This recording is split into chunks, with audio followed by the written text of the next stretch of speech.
everyone, welcome to today's video tutorial. My name is Sonja Chandler, and today's video is one I'm really excited about because it offers a great solution to a really big problem in the furniture restoration or furniture flipping world, and that is painting upholstery.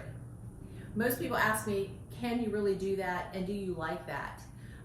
Yes, it absolutely can be done well and successfully, and I do love it. I've done it several times with other pieces of furniture, in particular chairs and footstools, but it does work very well and it is very durable. So I'm going to be doing, as you can see here, where you can see part of these two wingback chairs that I found thrifted last week. And as soon as I saw them, I thought, just like what I do when I see a lot of upholstery furniture, they are great chairs, but economically to recover them in fabric is going to be costly, both for me to do it for myself, or especially if you resell your furniture pieces. The return on investment would not really make it a smart business choice. But if you know how to do this technique, you will start to look at upholstered furniture in an entirely different way. So I'm going to highlight what things to look for, and I'm going to show you step by step exactly how to do that to get a beautiful finish, and one that you can take a rather traditional look and actually create something very artistic. So let me get started here and I'll show you how. Okay guys, so here's the chairs. They sat in this thrift store that I frequent for probably almost a month, and they just wouldn't sell. So I knew it was probably their color, and obviously to reupholster these would be quite a bit of money. So I knew that I was going to paint these. To me it looked like a big canvas, and I will show you how, once you get these painted, how you can just do about anything with them. They can become an art piece. You can stencil them. You can add all kinds of things, but let me show you how to do this. Okay guys, I don't know if you can see me really well here, and I apologize for this being a little bit out of the ordinary, but I just want to show you the steps here so you can walk through, you can try it out for yourself. And so the first thing you're going to want to do is you need your mister bottle, and then you need your one-step paint, which is 1 part paint and about half part water. You don't want to overwater it. You don't want it to be drippy and running everywhere. You just want it to be able to get into these fibers a little bit better. So what I'm going to do here is I'm going to wet this fabric. And you don't want to over wet it because it won't dry, but you want to mist it to where, you know, you're getting that wet. You don't want to paint directly onto dry, okay? And that really is the only secret here, is that you want to make sure that you get your fabric wet and these fibers start to open up, because a lot of this is about this color attaching itself to these threads. So as you can see here, I have my one-step paint, and I'm going to be doing this piece in linen actually, but I'm going to start out with kind of a primer here because actually, to be honest, I'm out of my color and it's coming to me. So I'm going to do a base coat in what is Ballet white here to get started. So here's what you're going to do. I have wet this, I've sprayed it, right? And it's moist. So you're opening up those fibers. And when you get those fibers opened up, you can take your paint that's watered down and you can start, you're going to paint your piece just like you do a regular piece of furniture. Okay, and what you're going to start to see is you're going to see that it's going to soak in, it's going to absorb into this fabric. And this is another reason why I'm doing kind of like a primer base coat, because you're going to want to do 2 to 3 coats of this. So I'm going to do this base coat of Ballet white, but then I'm going to do 2 coats of linen, and then I'm probably going to do a little bit of color with pink, some pink in here. But you're going to get this on the wet surface and cover the entire chair. Mist it, cover the entire chair, and let it dry.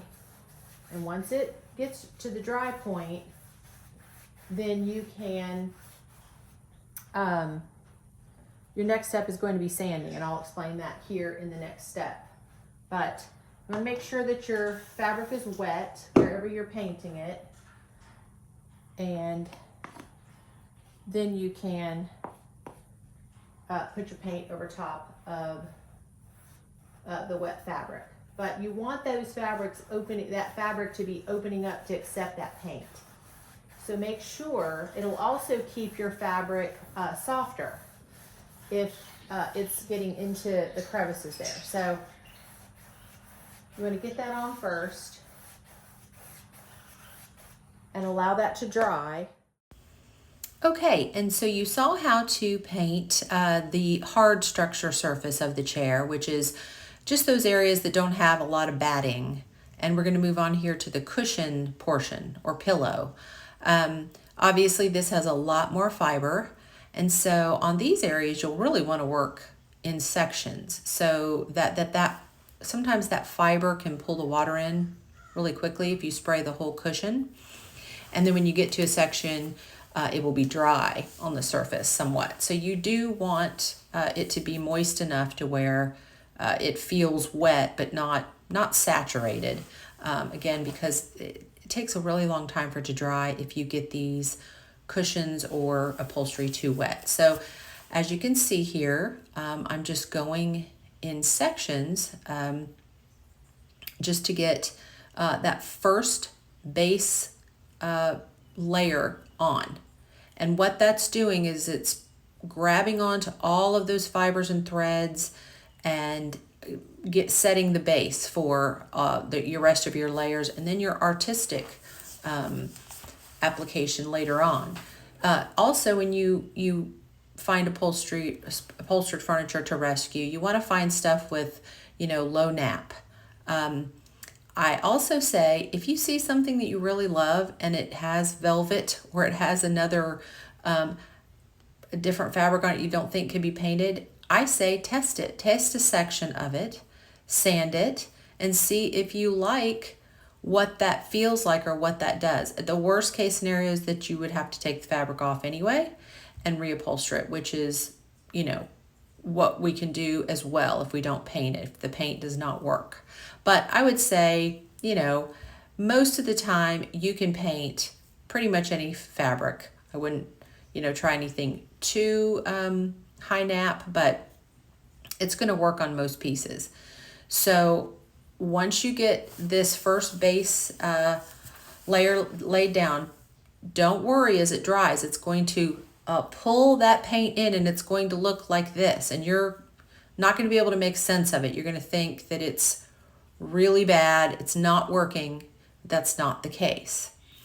What you want to do now is take a fine grit sandpaper, 400 or 600, I use both, and you're just going to kind of lightly sand off that rough surface texture. And it doesn't take much. It's not heavy sanding. It just takes a little bit of sandpaper, a little bit of sanding, and all of a sudden it will be smooth to your touch. It will be smooth. You can run your hand across it. It's not rough. It's not going to grab any fabric or your clothing. But watch what happens after that first layer's laid down and you've sanded. See how your second coat is giving really good coverage at this point? And if I wasn't going from deep emerald green all the way to a one-step linen, 2 coats would probably be just fine. But after this second coat, I will most likely do a third coat, very thin third coat to get the ultimate coverage. Now, I am using water. You do not necessarily have to use water once those fibers have already accepted that first layer of paint, but I do it just for application, smooth application. And once you get your entire chair or your entire upholstered surface painted, you have a blank canvas at that point. and you can leave it as is, just colored. As you can see, one side has 2 coats there, the other one has 1, and you can see what a major difference it makes. But at this point, you get to stencil the back of your piece. You can paint a ticking stripe up the back with painter's tape. Here I decided to add a decorative floral paper. This is actually a decoupage paper that I added right onto the back. And yes, that can be done too. And I then painted that floral paper, blended it in with a 1-step black, and then I antiqued the entire piece with Selznick gray. And I just worked it in. As you can see there, the chair looks very aged. It looks like upholstery. But I created an art piece that I love for my home. And those chairs would have never worked in their original color green in my house. So as you can see here, you can indeed paint fabric. And it works beautifully and it looks gorgeous. So if you have any questions, you want to try this, please ask them in the comments. I'll be happy to answer them for you. Thank you so much for watching today, and I hope you have a great day.